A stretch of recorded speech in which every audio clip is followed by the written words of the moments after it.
Hello friends, और इस video में हम लोग देखते हैं विश्व के सांस्कृतिक प्रदेश को।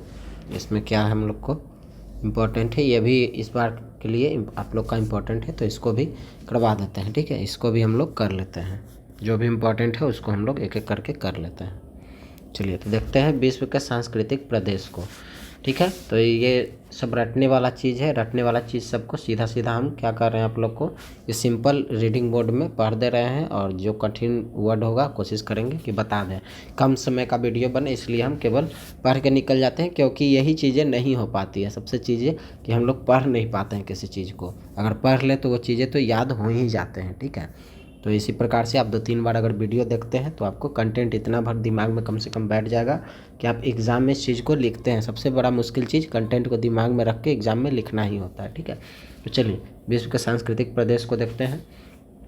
सांस्कृतिक प्रदेश वह भौगोलिक क्षेत्र है जहाँ पर सांस्कृतिक लक्षणों में समरूपता पाई जाती है। सांस्कृतिक लक्षणों में प्रादेशिक विभिन्नता होने के कारण सांस्कृतिक प्रदेश भली भांति परिलक्षित होती है। तो यहाँ पे सांस्कृतिक प्रदेश का एक डेफिनेशन शॉर्ट के रूप में दे दिए कि सांस्कृतिक प्रदेश वह भौतिक क्षेत्र है जहाँ पर सांस्कृतिक लक्षणों, मतलब कि सांस्कृतिक मतलब मानव का जो रहन सहन होता है, उस रहन सहन में समरूपता पाई जाती है। एवं सांस्कृतिक लक्षणों में प्रादेशिक विभिन्नता मतलब अलग अलग प्रदेश के लोग क्या करेंगे, अलग अलग प्रकार के व्यवहार करेंगे। ठीक है, जिससे सांस्कृतिक प्रदेश भली भांति परिलक्षित होती है। तो इन्हीं विभिन्नताओं के आधार पर क्या होगा, सांस्कृतिक प्रदेश को अलग अलग क्षेत्र में बांट दिए जाएंगे। जैसे यूरोप का सांस्कृतिक प्रदेश अलग हो जाएगा, फिर एशिया का अलग हो जाएगा, अफ्रीका का अलग हो जाएगा। ठीक है, इसी प्रकार से, क्योंकि जब चेंज होता है, बहुत सारे क्लाइमेट इन्वायरमेंट वगैरह चेंज हो जाते हैं, तो लोगों का जो है रहन सहन वगैरह प्रकृति के अनुकूल ही होता है ना। तो जिस वजह से सांस्कृतिक प्रदेश चेंज होंगे तो लोगों का व्यवहार भी चेंज हो जाएगा। ठीक है, तो नेक्स्ट फिर पैराग्राफ चेंज करके जो हम लोग को लिखना है वह है, विश्व को सांस्कृतिक प्रदेशों में बांटने के लिए विभिन्न सांस्कृतिक चरों का प्रयोग किया जाता है, जिनमें सामाजिक रीति रिवाज, परंपरा, आर्थिक गतिविधि, भोजन, वस्त्र, भाषा, शारीरिक लक्षण आदि प्रमुख है। इन चारों का प्रयोग करके विभिन्न सांस्कृतिक प्रदेशों की पहचान की जा सकती है। ब्रोक बोबी, ठीक है, ब्रोक बेब, ठीक है, ब्रोक बेब महोदय ने संपूर्ण विश्व को निम्नलिखित 4 मुख्य तथा 2 गौण परिमंडलों में बांटा है। ठीक है, इनका नाम ध्यान में रखिएगा आप लोग, ब्रोक बेब। ठीक है, ब्रोक बेब ये क्या किए हैं, तो 4 प्रमुख और 2 गौण परिमंडलों में बांटे हैं। तो ये प्रमुख सांस्कृतिक प्रदेश, फ्लो चार्ट का प्रयोग करना है। पहला पश्चात प्रदेश, दूसरा इस्लामिक सांस्कृतिक प्रदेश, तीसरा भारतीय सांस्कृतिक प्रदेश, चौथा पूर्वी एशियाई सांस्कृतिक प्रदेश। ये चारों प्रदेश के नाम आपको याद रखने होंगे। और 2 गौण सांस्कृतिक प्रदेश हैं। ठीक है, 2 गौण सांस्कृतिक प्रदेश है, दक्षिण पूर्वी एशियाई सांस्कृतिक प्रदेश, मध्य अफ्रीकी सांस्कृतिक प्रदेश।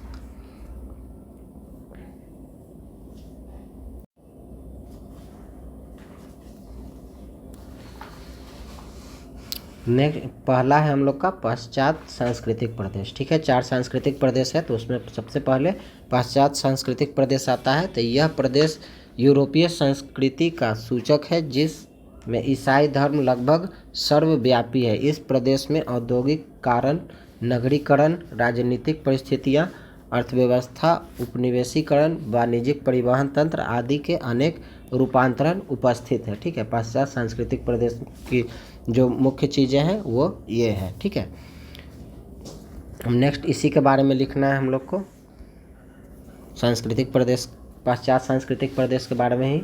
तो पश्चात सांस्कृतिक प्रदेश के अत्यधिक विस्तृत होने का कारण निम्नलिखित 6 उप क्षेत्रों में इसको बांटा गया था। पश्चात सांस्कृतिक प्रदेश को भी 6 उप प्रदेश में बांटा गया था। एक एक करके इसको बताना है क्या है। तो पश्चिमी यूरोपीय सांस्कृतिक प्रदेश, यह यूरोप के पश्चिमी भाग में स्थित है। दूसरा है आपका महाद्वीपीय यूरोपीय सांस्कृतिक प्रदेश, इसमें पूर्वी यूरोप के देश सम्मिलित किए जाते हैं। तीसरा है भूमध्य सागरीय यूरोपीय प्रदेश, यह प्रदेश भूमध्य सागर के उत्तर तथा आल्प्स पर्वत के दक्षिण में स्थित है, जहाँ पर रोम कैथोलिक धर्म की प्रधानता है।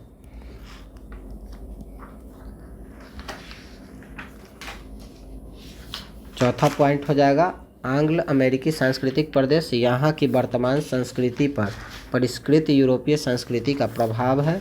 लैटिन अमेरिकी सांस्कृतिक प्रदेश, यह दक्षिणी अमेरिका के महाद्वीप में विस्तृत है। ठीक है। ऑस्ट्रेलिया सांस्कृतिक प्रदेश, यहाँ पर मनुष्य मुख्य रूप से प्रोटेस्टेंट धर्म के अनुयायी रहते हैं। ठीक है।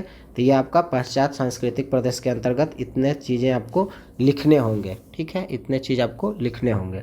नेक्स्ट है इस्लामिक सांस्कृतिक प्रदेश। तो नाम से ही आप अंदाज़ा लगा सकते हैं कि इस्लामिक कंट्री के क्षेत्र इसके अंतर्गत आएंगे। ठीक है, थोड़ा बहुत मैप का नॉलेज होना भी ज़रूरी है।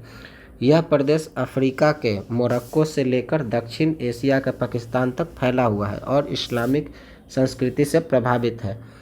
इस्लाम, ईसाई एवं यहूदी धर्मों का जन्म इसी प्रदेश के मध्य पूर्व में हुआ है।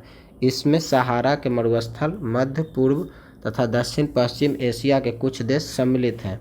यहाँ अधिकांश जनसंख्या इस्लाम धर्म को मानती है और यहाँ की मुख्य भाषाएं फारसी, अरबी एवं पश्तो हैं। ठीक है, पश्तो उर्दू है। ईरान, इराक, सऊदी अरब, मिस्र आदि देशों में खनिज तेल की खोज से इन देशों की अर्थव्यवस्था में अभूतपूर्व परिवर्तन हुआ। परिणाम स्वरूप यहाँ की सांस्कृतिक ढांचों में भी परिवर्तन हुआ है।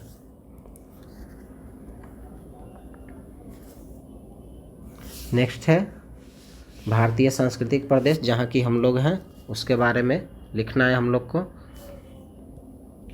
इसके बारे में लिखना है। भारतीय सांस्कृतिक प्रदेश पूर्ण रूप से भारतीय उपमहाद्वीप में ही विस्तृत है। इसे वेकर ने उपमहाद्वीप तथा स्टाम्प, ठीक है, वेकर विद्वान का नाम है, वेकर ने उपमहाद्वीप तथा स्टाम्प ने धान संस्कृति के नाम से पुकारा है। ठीक है, तो यहाँ पर याद रखना होगा, वेकर उपमहाद्वीप के नाम से पुकारा है और स्टाम्प जो है धान सांस्कृतिक प्रदेश के, मतलब इस क्षेत्र में धान की कृषि की प्रधानता है, जिसके वजह से धान संस्कृति के नाम से इसको पुकारा है। इसके उत्तर में विश्व का सबसे बड़ा हिमालय पर्वत, दक्षिण में हिंद महासागर तथा उत्तर पश्चिम में हिंदू कुश पर्वत क्षेत्र होते हैं। भारतीय सांस्कृतिक वैदिक मूल्यों पर आधारित है। विभिन्न समुदायों के होते हुए भी सामाजिक व्यवस्था में वैदिक मूल्यों का अदृश्य प्रभाव उपस्थित होता है। ठीक है, यहाँ पे देखिए उपमहाद्वीप जो है, ये उपमहाद्वीप जो क्षेत्र का वर्णन कर रहा है, इसके अंतर्गत आपको जो क्षेत्र आ जाता है वो आ जाता है आपका पाकिस्तान का क्षेत्र आ जाता है, भारत का क्षेत्र आ जाता है, इधर आपको आ जाता है नेपाल का क्षेत्र आ जाएगा, बांग्लादेश का क्षेत्र आ जाएगा। मतलब कि देखिए हिमालय इधर है, आपको यहाँ से हिमालय है, यहाँ से हिंदू कुश पर्वत है। ठीक है, तो इधर से कट गया, इधर से आराकामयोमा पर्वत कट गया, नीचे हिंद महासागर तो है ही। तो एशिया से क्या होता है, ये पर्वतीय क्षेत्र जो है उत्तर में पूरी तरह से ये जो देश है इनको काट देते हैं। जैसे पाकिस्तान हो गया, इधर नेपाल हो गया, बांग्लादेश हो गया, भूटान हो गया, भारत, तो इन क्षेत्रों को मिलाकर ही उपमहाद्वीप कहा जाता है। मतलब ऐसा क्षेत्र जो कि प्रकृति विभाजन द्वारा अपने ही महाद्वीप से अलग प्रतीत होता हो, उसको उपमहाद्वीप कहा जाता है। ठीक है, या नेक्स्ट है, नेक्स्ट पैराग्राफ देखते हैं। पिछले कुछ दशकों में आर्थिक विकास, भौतिकवाद आदि के प्रभाव से कुछ परंपरागत मूल्यों का ह्रास हुआ है। परंपरागत रूप से संयुक्त परिवार, ग्राम समुदाय, जाति व्यवस्था, निर्वाह कृषि, धान की कृषि, कृषि भूमि की उत्तराधिकारिता एवं उसका विभाजन, मानसून जलवायु तथा इससे संबंधित कृषि एवं उत्सव आदि इस संस्कृति की पहचान है। नेक्स्ट चौथा है पूर्वी एशिया सांस्कृतिक प्रदेश। यह मूलतः बौद्ध धर्म संस्कृति से जुड़ा हुआ है, जिसमें कई क्षेत्रीय विभिन्नताएं पाई जाती है। बौद्ध धर्म के साथ साथ कन्फ्यूशियनवाद, ठीक है, कन्फ्यूशियनवाद और तुआवाद भी प्रचलित है। यथार्थ बौद्ध संस्कृति को दक्षिण कोरिया और जापान में देखा जा सकता है, जिसका अस्तित्व नगरीकरण, औद्योगिकरण, आधुनिकीकरण आदि के प्रभाव के बावजूद भी ज्यों का त्यों बना हुआ है, मतलब जैसे का तैसा है। उसके बाद दो गौण सांस्कृतिक प्रदेश थे, उनको भी देखना होगा।